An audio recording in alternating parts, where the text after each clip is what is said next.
Welcome to the deep dive. Today, we're stepping into, well, it's more than just a case. It's a genuine, real-life mystery, the kind that feels like it's straight out of a thriller. Absolutely. We're talking about the really disturbing death of investigative journalist Danny Casolaro. And this shadowy organization he was pursuing, the one he actually named the Octopus. That name alone tells you something, doesn't it? It really does. Our look into this whole thing, it's based on an investigative video transcript. We've been digging into the claims, the counterclaims, and honestly, a pretty chilling trail of, well, unexplained events. Yeah, there's a lot to unpack. Our goal here is to try and untangle this really complex story. We want to understand the core allegations, what Casolaro thought he'd found, and frankly, the disturbing implications of his search for truth. And maybe what it tells us about, hidden forces that might still be out there. Exactly. So let's start with the man himself.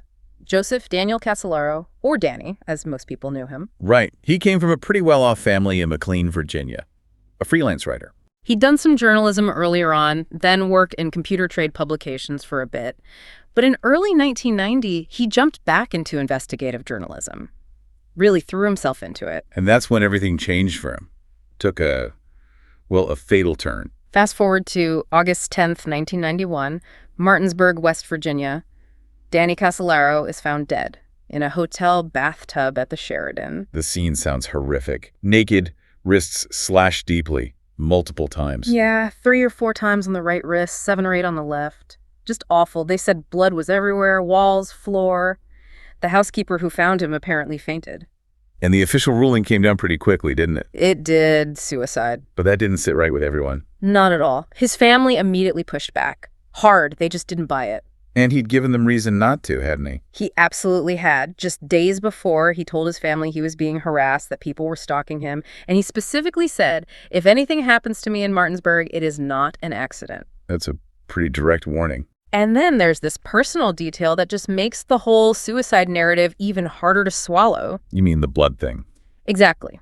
Danny was known to be incredibly squeamish, like genuinely afraid of blood. So this very specific, very brutal method, it just feels completely wrong for him. Out of character. That's a crucial point. It really fractures the official story right from the start. It's not just about squeamishness, it's about intent. Why leave those warnings if you're planning suicide? Right. It almost sounds like someone else wanted it to look like suicide, knowing it would be questioned because of those warnings. Or perhaps banking on the warnings being dismissed. Yeah. It creates immediate doubt, this clash between the official story and the personal details.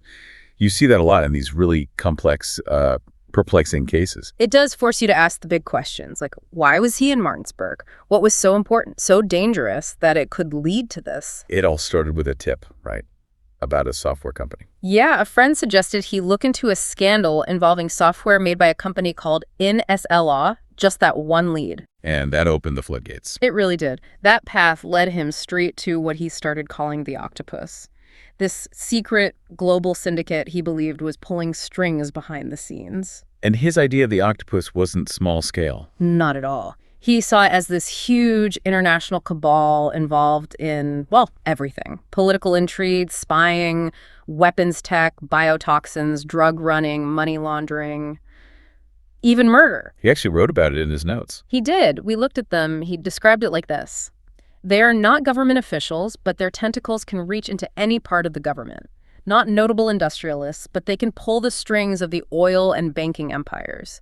Not known criminals, but they have successfully penetrated all factions of organized crime, including the mafia, the Japanese yakuza, these secret Chinese triads, and the terrorist underground. Wow, that's ambitious. Yeah. And terrifying. And he didn't think it was new. He saw its influence going way back. World War II, China, post-war Albania, the Soviet bloc, Guatemala, Cuba in the 50s. Even the Kennedy assassination. Yeah. Watergate. He connected it all. He saw this dark partnership between international crime figures and political power brokers, especially CIA operatives who'd sort of bonded after World War II.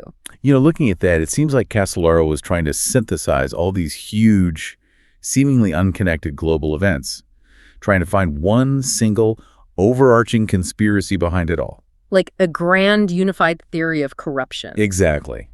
It shows a mind searching for a pattern in the chaos, trying to explain hidden power, which is understandable, but, chasing something like that, it's inherently dangerous, especially if even part of it is real. And the thread that pulled him into all this, the main catalyst, was that Inns-Awe case. The software dispute. Right. It started back in '82. The Justice Department gave Inns-Awe, William Hamilton's company, $10 million over 3 years. To adapt a computer program, right?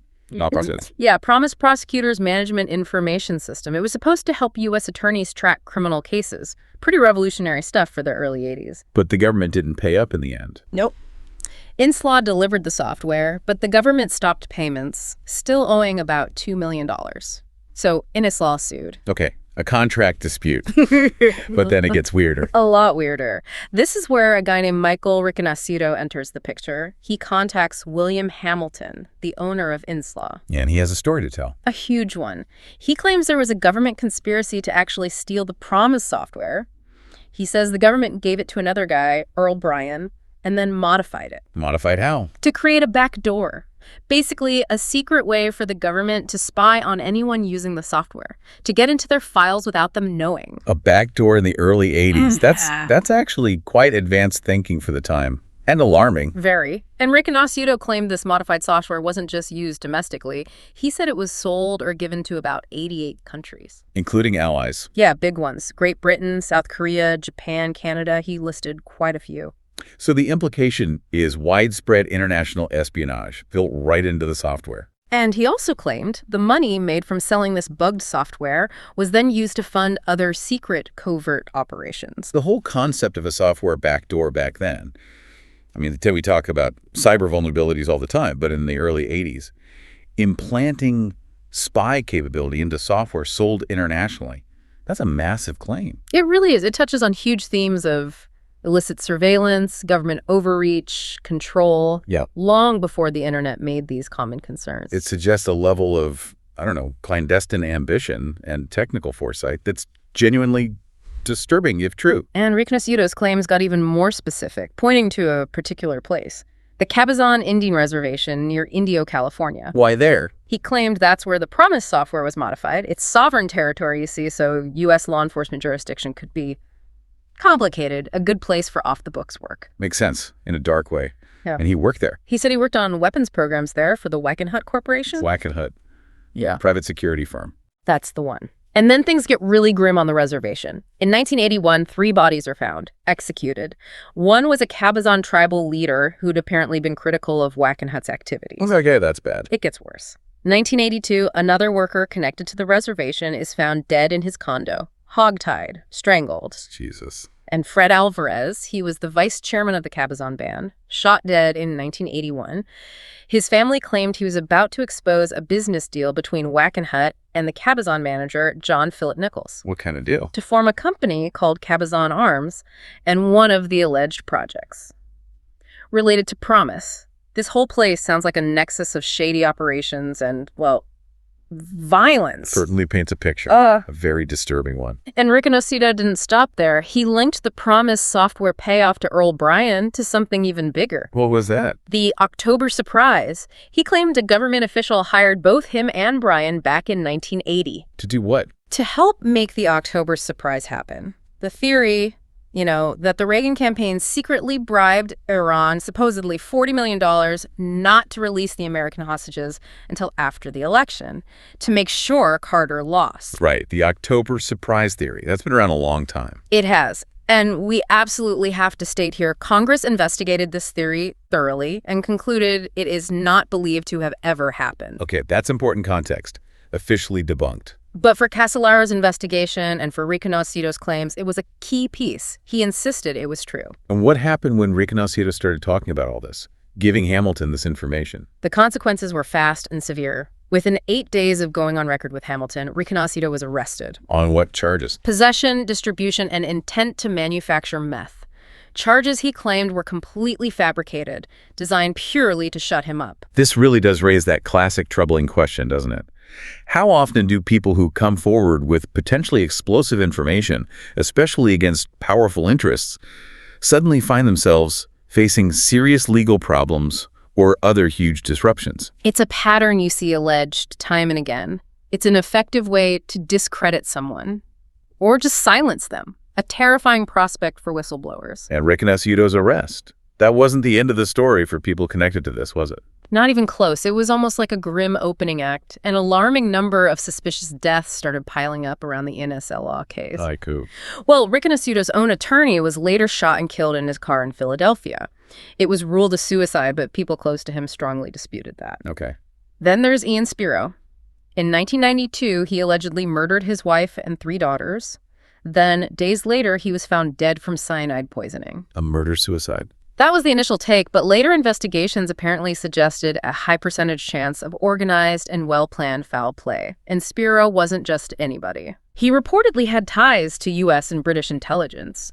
And just before he died, he'd been talking to Riconosciuto, helping him gather documents for a grand jury investigation. The timing is unsettling. Deeply. And it continues. Veli Dillahunty, she was a key witness, apparently knew about a DEA plan to frame Riconosciuto on drug charges. She vanished in '92. Her body was found the next year. Gone. Just like that. Pete Sanvicente, another person helping Riconosciuto fight the drug charges. He died mysteriously, too. A clip from his gun was reportedly missing. That's odd. It all adds up. The source material we reviewed cited this horrifying statistic. It got so bad that supposedly nearly 40 witnesses connected to the NSLO case were murdered. That's nearly 40 people. That's not just a few suspicious incidents. That's a pattern, a terrifyingly consistent pattern. Really? When you see that kind of volume, that sheer number of interconnected suspicious deaths, I mean, this is the landscape Casolaro was walking into. It suggests something ruthless, systematic even, an effort to silence anyone close to the truth. It implies a level of organization and power that's just chilling. Absolutely. Goes way beyond random violence. So William Hamilton, the NSL owner, he eventually gave everything he had, all his information, his theories about this whole conspiracy. He gave it all to Danny Casolaro. And Casolaro ran with it. He really did. Just relentlessly pursued leads, phoning people constantly all over the country, building this huge network of contacts, digging deeper and deeper. His notes must have been incredible. Some of what's known as fascinating, references to Area 51, NJ12, even Pine Gap, that alleged top-secret U.S. base underground in Australia.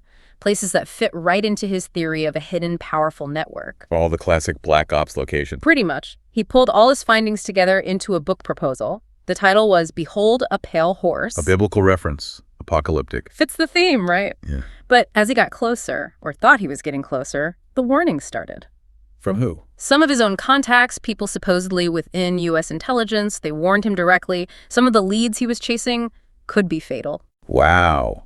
Direct warnings from inside sources. And then the week before he died, Danny told his brother Tony he was getting death threats.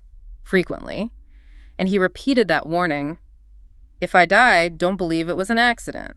That just underscores the immense pressure he must have been under, the psychological toll, and the sheer courage it must have taken to keep going when you're getting threats like that, warnings suggesting you're about to cross a line you can't come back from. It really makes you think about the personal cost.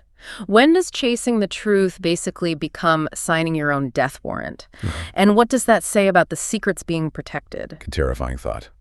Which brings us right back to Martinsburg. August 8th, 1991.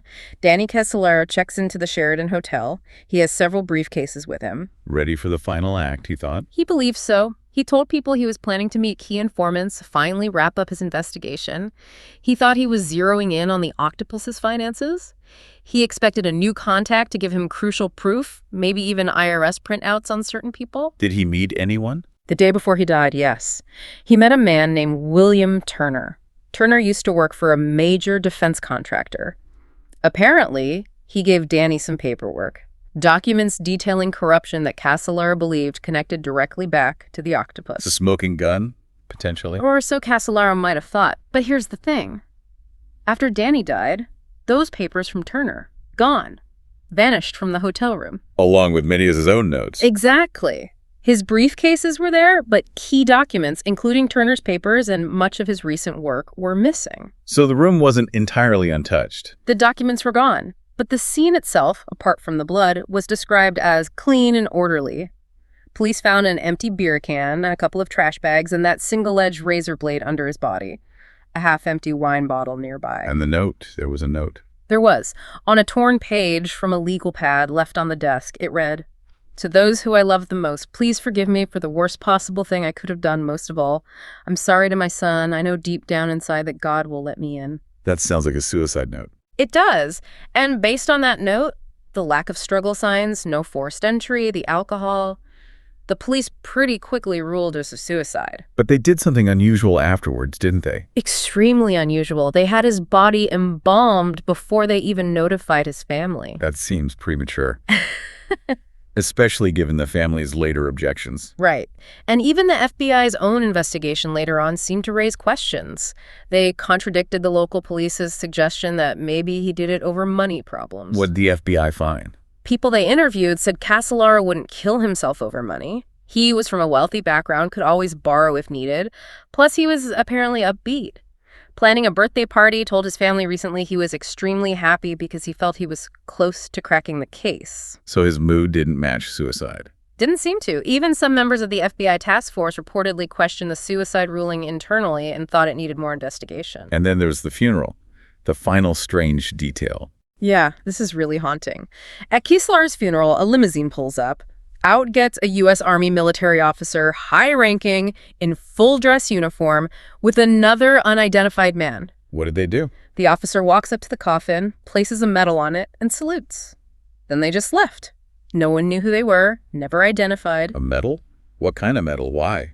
Who were they? Just more unanswered questions. Exactly. So when you put all of this together, the warnings, the fear of blood, the missing documents, the questions from the FBI, this bizarre scene at the funeral, what are you left with? Well, from an analytical standpoint, the contrast is just glaring, isn't it? Yeah. You have the official narrative suicide, supported by a note and lack of forced entry. But then you have this overwhelming weight of circumstantial evidence pointing the other way. Towards foul play. Strongly suggesting foul play. The missing documents are huge, the prior threats, the uncharacteristic method, those mysterious figures at the end. It all screams that the simple explanation, suicide, is probably not the right one here. It feels like a cover-up. It certainly makes you consider that possibility very seriously. It's a classic case where the official story just doesn't align with so many of the known facts, suggesting something much darker and more complex happened in that hotel room. It really forces you to question everything. Danny Casolaro's story, his whole hunt for the octopus. Yeah. It's just such a chilling reminder of the potential dangers involved in digging too deep. A really disturbing story. It is. And you have to acknowledge, like you said earlier, investigating something like this is incredibly difficult. So much is based on hearsay, on the word of people operating in shadows. Verifying anything is a huge challenge. Getting concrete proof is almost impossible sometimes. But even with those difficulties, the NS Law case itself, and especially that staggering number of deaths connected to it, nearly 40 people, that alone just screams out for more scrutiny. Forget Casolaro for a second. Just that pattern is deeply disturbing. It really is a testament to how dangerous uncovering certain secrets might be. It suggests some truths might be considered too dangerous to ever let see the light of day. Yeah.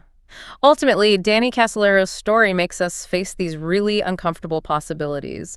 Not just about, shadowy networks potentially operating outside the law, but about the very real, very high cost paid by people who try to expose them. What would it actually take to expose an organization like the one he envisioned? Yeah. And what would that person have to risk? Their life, potentially. It's a question that hangs over this entire case, decades later, a truly haunting legacy. Indeed. We hope this deep dive gave you something to think about. It's certainly a story that sticks with you. Thanks for joining us. If you found this exploration interesting, maybe even a little unsettling, please do like this video, share it, and consider subscribing to our channel, Horror Docs. We'll be back with another dive soon. Until then, stay curious.